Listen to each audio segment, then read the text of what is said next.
Valentine's day సందర్భంగా ఒక emotional love స్టోరీని విందామా?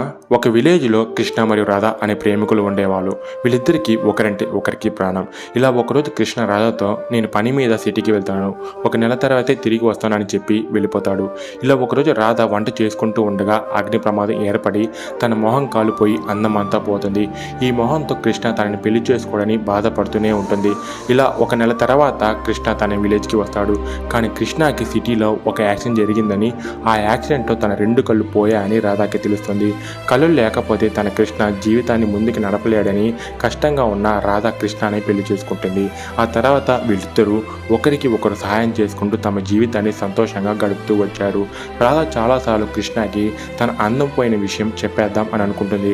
కానీ చెప్పాక కృష్ణ నన్ను మోసం చేస్తావా అని చెప్పి తనని వదిలేసి వెళ్ళిపోతాడేమో అని భయపడి చెప్పదు. ఇలా కొన్ని సంవత్సరాల తర్వాత కృష్ణకి ఒక వ్యాధి వచ్చి తను చనిపోతాడు. కృష్ణ బతుకున్నప్పుడు తన ఆర్గాన్స్ డొనేషన్ ఫామ్ని ఇచ్చుంటాడు. ఇప్పుడు డాక్టర్ తన అవయవాలను తీసేటప్పుడు తన కళ్ళను కూడా తీసేస్తారు. అప్పుడు రాధ, ఏంటి డాక్టర్, నా భర్త కళ్ళు ఎప్పుడో పోయాయి కదా, మరి ఇప్పుడు ఆ కళ్ళు ఎందుకు పనికొస్తాయి అని అడుగుతుంది.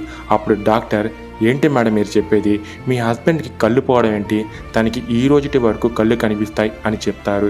ఎస్, కృష్ణకి సిటీలో ఎలాంటి యాక్సిడెంట్ జరగలేదు. కళ్ళగా ఉంటే కాలుపోయిన మొహాన్ని చూసి కృష్ణ బాధపడతాడని, ఆ బాధని రాధ తట్టుకోలేదనే కృష్ణనే తనకి కళ్ళు పోయినట్లుగా ఇన్ని సంవత్సరాలు నటించాడు. ఇది తెలుసుకున్నాక రాధకి ఒక్కసారిగా హృదయం కరిగిపోతుంది. ప్రేమ అనేది కనిపించే పైన శరీరంలో కాదు, కనిపించని లోపల హృదయంలో చూడాలి. అందరికీ హ్యాపీ వ్యాలంటైన్స్ డే.